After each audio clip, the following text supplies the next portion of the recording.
ગીર સોમનાથ જિલ્લાના કમોસમી વરસાદના કારણે ખેતીને થયેલી નુકસાનીનો કેબિનેટ મંત્રી અર્જુન મોઢવાડિયા અને પ્રદ્યુમન વાજાએ ચિતાર મેળવ્યો છે।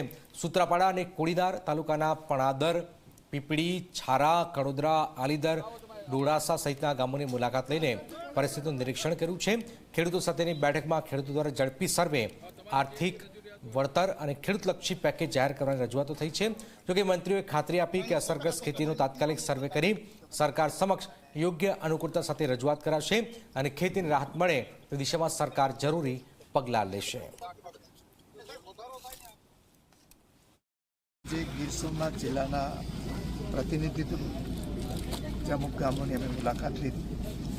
ખેડૂતોને ખાસ કરીને મગફળીનો પાક છે એમાં અમુક મગફળી ખેતરમાં જ બહાર નીકળી નથી, અમુક પાથરા પડ્યા છે। આ બધાને ખૂબ નુકસાન થયું છે અને એ સિવાયના બીજા પાકોને પણ ઓછા નુકસાન થયું છે।